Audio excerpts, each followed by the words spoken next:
All right, welcome everyone to the final conclusion of our Legacy League 11 top 8. We're going to have Josh on the left with Initiative and Reed on the right with Jeskai Control. We've watched Reed's path through this entire tournament. We have Zach here one more time. Zach, real quick, do you know what this is? It looks like a chair to me. Yeah, so you bought the whole chair, but for this, you're actually only going to need this portion right here, just that edge. It's just the edge? Just the edge. It's going to be so exciting. Let's get started. So now, to note, this is Chris's brother. So Reed has already taken down one damsel. Let's see if he can double down on the damsel action. This is, however, the younger damsel, notably. Looks like we can see the life total. You cannot, for some reason. I can try to fix that. Right there. That should do it. So here, Josh is playing Initiative. This is not a Josh deck, I would say. This is something that he's playing to kind of just get the meta, if you will. Just getcha, absolutely. That's what this deck is looking to do. Super strong, by the way. If any of its spells resolve, it feels like the game just kind of tilts so far in their favor because of this Initiative mechanic, which is just well known for being horrible. But I'm incredibly biased. I mean, so turn one, Josh played an Anointed Peacekeeper, got forced by Reed. Reed played his Tamio out. Turn two, we got Spirit of the Labyrinth. Josh says that thing will not flip. You cannot draw extra cards. Oh, I didn't know what happened. Josh using Caracas to put Tamio back in Reed's hand. Uncharacteristically quick of him, so I think that's why it caught you off guard. Just shook, absolutely. Notably, Josh is down to 2 cards with no card advantage engine in play. Right. Typically, that Initiative is the way they recover all their card disadvantage, if you will, right? With the chrome boxes. Well, yeah, because Josh had to use, he used this Witch Enchanter to power out this Anointed Peacekeeper, and it just cost 2 cards from Reed to not have it do anything, right? Mm-hmm. Okay, Josh hitting on a Witch Enchanter and a Solitude in hand and more mana, so these mono white beatdowns are going to have to go the distance for now. So then in mono white, you're going to have to remind me, if you are aware, how many different ways does Josh have to obtain the initiative or to take the initiative? I think, and I could be very wrong here, I think just one. Just the one creature, okay. And I'm not even sure it's fair to call, oh, that's a good draw. Did we know about that? We didn't know about that, did we? No, that was just skill. Hopefully Reed's playing less than 4 or less of that card, but he could be playing 30 of it. It'd be a good draw then. I'm guessing this is probably, Initiative's not a fair name. It's rude of me. This is probably just Hate Bears. Okay. Because you only have, I can't remember the name of the card. Talking about the new dragon? No, the 4-mana initiative creature. Seasoned Dungeoneer, is that the 4-mana one? Ooh, sure. Yeah, it's a 4-mana one that gives initiative and gives protection from creatures when it attacks. But the other ones that are typically played are in red for Caves of Chaos Adventure and in green, and I do not know the name of the green card. I can see the art. That's about as far as I can get. It's some kind of adventurer. I can't remember what it's called, though. But all very good creatures, of course. Almost too good for also granting the initiative, but again. Also just really miserable, right?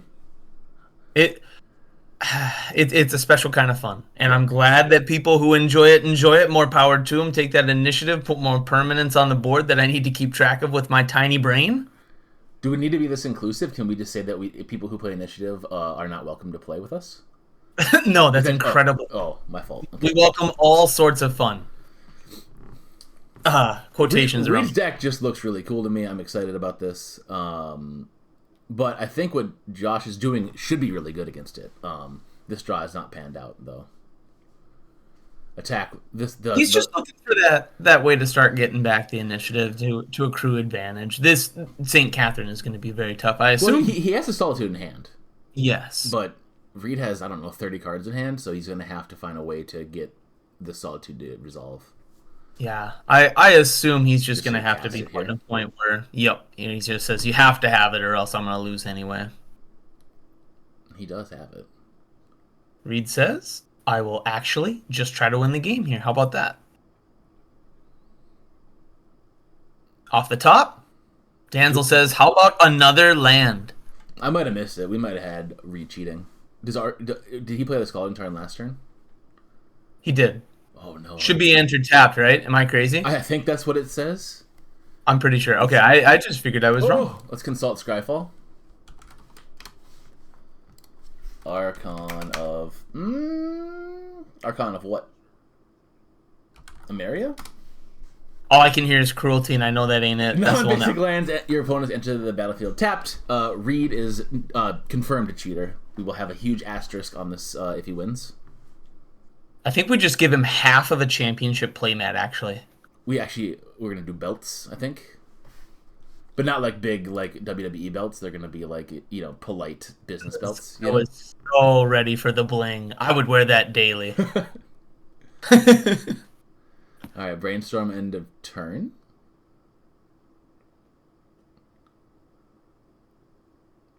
I'm just missing something. We must have played another city. That glare must be a city up there.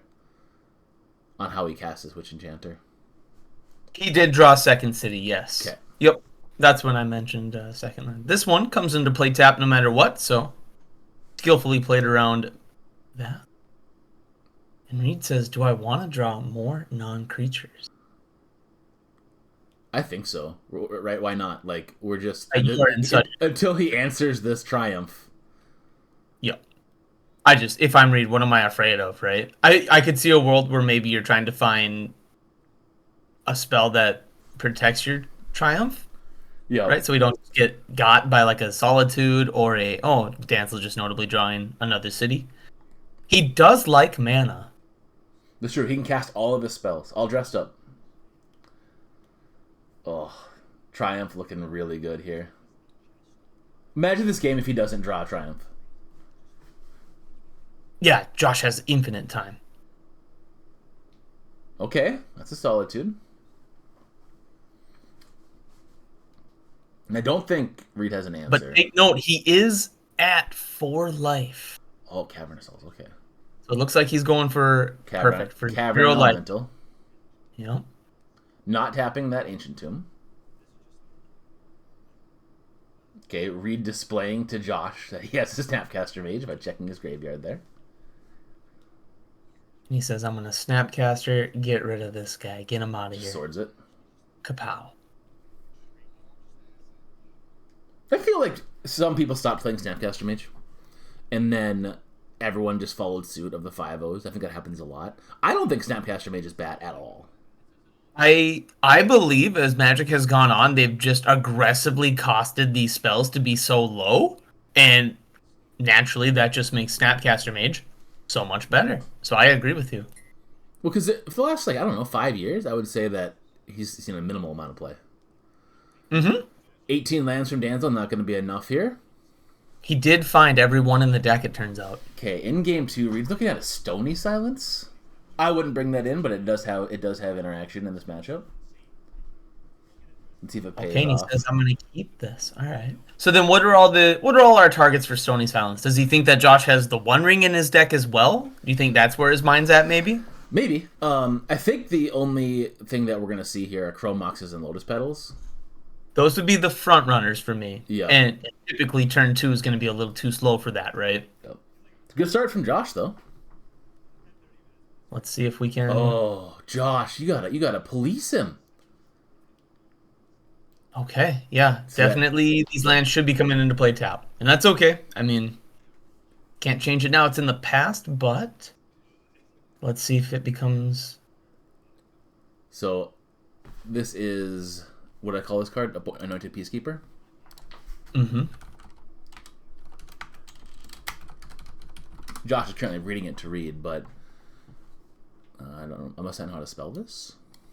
Look at target opponent's hand, name a card. It cost, I believe, 2 more? Does it exile it? Anointed only has one hand at the beginning. Fun fact.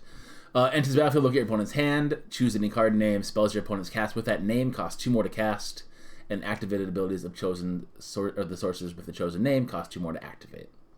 Unless they're mana abilities. Is it as the creature enters or when it enters? It is as it enters.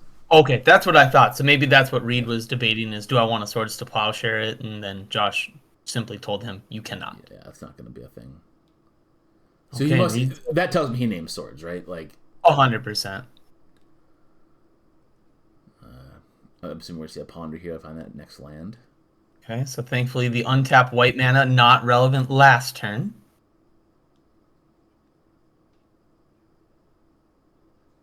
Reed says, I do keep playing land drops. Is he going to play it untapped is the question. So again, I call the deck Initiative. We haven't seen any Initiative creatures, but I do like the idea of Consign a lot in this matchup. Pardon me. Everything comes into play untapped again. Archon gone. Yep. So this Consign that Josh knows about is going to be absolutely backbreaking. I'm not sure what he can even do about it. Just play cards through it. Yep, I think he's just got to keep going until Reed runs out of answers. And that's just the style of the deck, right? Yep. That's how it goes. They're Seasoned Engineer, so Josh is trying to take the initiative. And then this creature does what on attack? Could you remind me? I want to say it gives... it's like the D&D party. I don't remember. It's like Wizard, Cleric, Rogue, something else. It gives them protection from creatures when it attacks and it explores. That creature does. That sounds correct. Okay. I'm gonna check. So again, even with initiative gone, getting to explore every turn and chip in for damage, great. But it's gone. Yep, still. He says, still "Take available. that sword, my sweet dungeoner, and go to the fields with you." I looked away, so he consigned it and he swords it, right? Correct. So probably still a good trade for Josh. 2-for-1s are typically good for the initiative deck. I agree. Well, because last game we saw Josh get all of his mana out, right? And then Reed still had 5 cards in hand. In this game, Josh is sitting with 5 cards in hand, and Reed's kind of low on resources. So, and I believe he's got, was it a Snapcaster still? And it looks like another Consign? Yep. We do the Consign off of his Ponder, right? Commence sobbing phase from Josh. Okay. And then if you're Reed, do you just rip the Snapcaster directly into swords right away to say no exploration? Probably not. I think the Consign is maybe more important to me. Sure. Sure, it does a lot, right? But what if next turn he untaps and displays another one, right? Or something else? Yeah, Josh does have quite a bit of gas left, it looks like. He's still got 2 cards. I think like they're spells. I can't quite tell. It looks like you and Reed agree, though. Reed's going to jam the Snapcaster Mage and send the Seasoned Engineer to the field along with the other one. And I'm fine to wait until combat on Josh's turn if we want. But I'm just making sure he doesn't get that inherent value. Yeah, I wonder why he did it on his own turn. You can hear Blake in the background. What he's talking about is he said, I wonder why this deck fell off so hard, right? Because Initiative for a while was absolutely rampant. It was a menace. And I think Consign plays a big role in that. Definitely a format warping card for sideboards in all formats. Modern, it's a 4 of in a lot of decks. Legacy, it's anywhere from 2 to 4, I feel like. We noticed it. We said, start putting those into play, tapped, young man. There's a really weird sound effect in the background. I'm just going to kill the sound there. I can't hear any of it. It's pretty quiet, but I think it was a vacuum, maybe? So I'm going to turn it off. Uh-oh. So we're just deploying things that interact. Reed's reading. Lauren. Love this card, by the way. I adore this card. Super good card. Not great for this matchup, of course, but I'm sure it's, bring in any creatures, take out removal.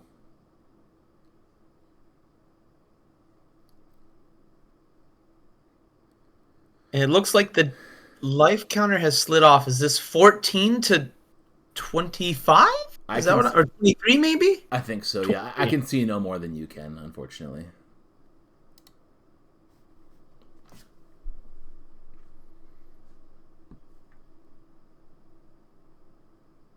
We're prismatic ending. I don't know what we're talking about. We must have cast a spell already or something. Was there... Not sure why this particular archive is still tapped. Maybe Reed had fetched for it on draw step, and Josh is saying you could, or on upkeep, excuse me, and he said sure. you gotta draw your card before you can cast that. Yeah, that makes sense. That makes sense. That would be my interpretation. Yeah. Love it. Absolutely love it. Do you draw a card if you're Josh? Absolutely. Yup. Absolutely love it. This is like your only chance right here, I would say, right? Like if You just gotta hope you draw the game. Josh has 3 lands and a Witch Enchanter in hand. That's really, really unfortunate. Sorry, I feel that we are obligated. Witch Enchanter? That is the correct response. Okay, we have Tamio. Last card in Reed's hand is a counterspell, which is not going to be good here, right? So this would have been Josh's one chance, but Josh is sitting on his only the lands in his deck, I guess.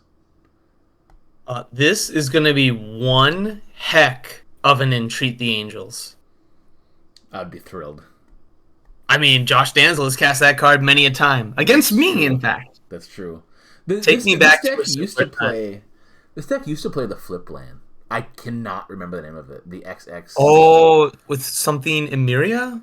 Emeria's Call? I'm just going to search Emeria. But it was the flip land that on one side is a land, of course, and the other side... Emeria's Call is correct. So it's 3 white and then 4 colorless. So 4 white, to make 2 white angels. So maybe You think that's a card he's still playing? I don't. But I think he wishes he was. You think right now would do it, huh? Now would be a good time to have this card appear in his deck.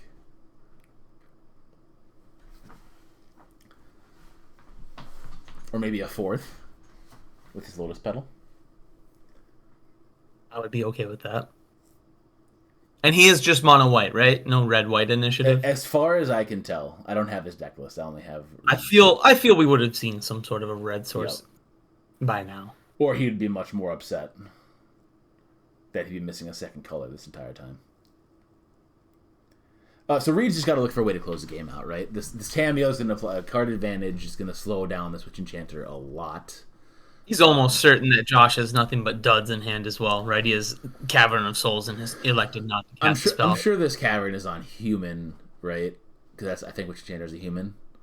Mm-hmm. And so all of the relevant cards, I believe, are humans, except for like the Archons.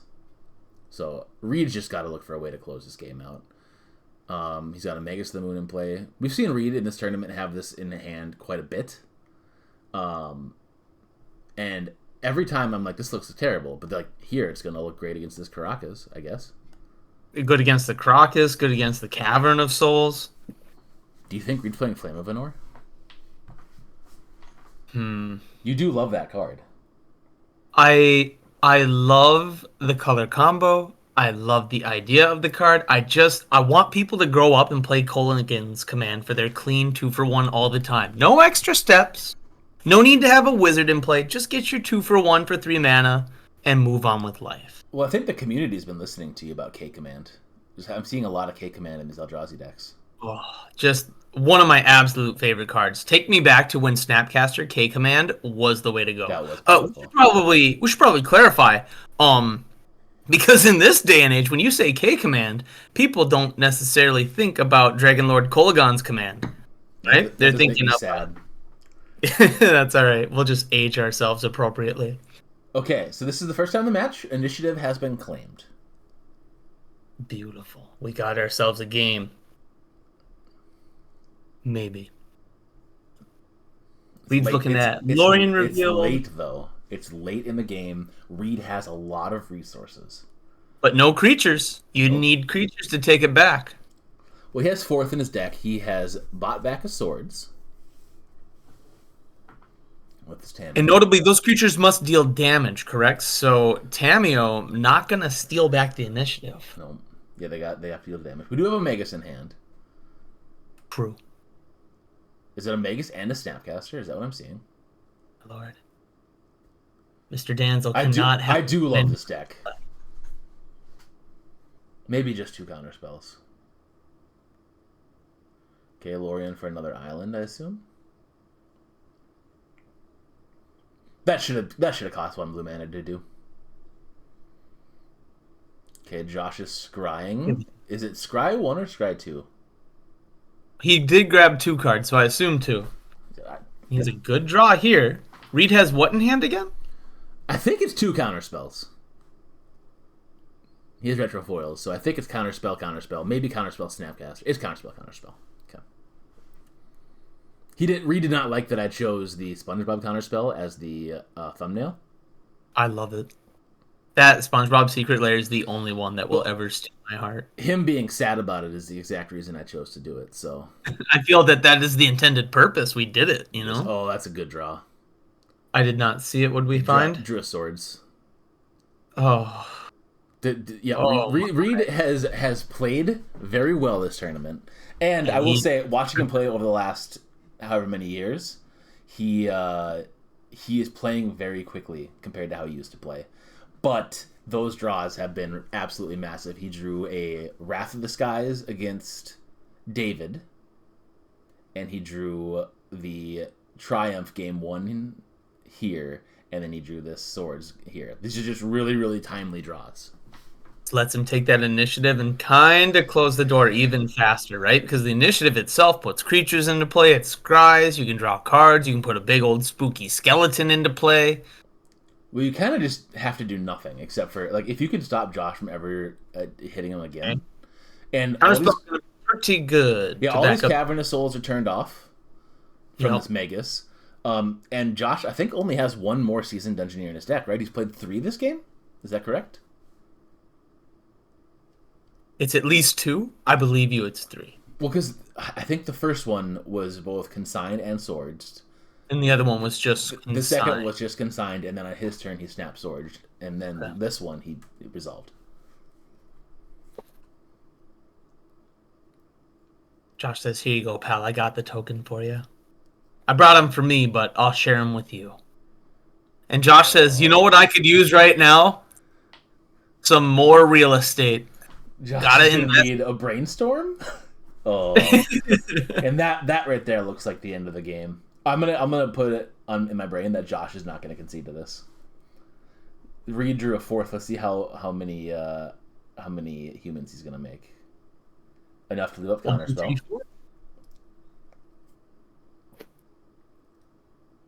I can't tell if those are Josh's tokens or not. Josh's tokens aren't usually sleeved. 10 damage coming across. It looks like. Now Reed has both the initiative and the monarchy. Yeah, gonna be a tough one. And I think Josh all a little Armageddon. Yeah. And that concludes our tournament. Reed is our victor. Again, Congratulations, underdog. Huge congrats, and thanks everyone for watching.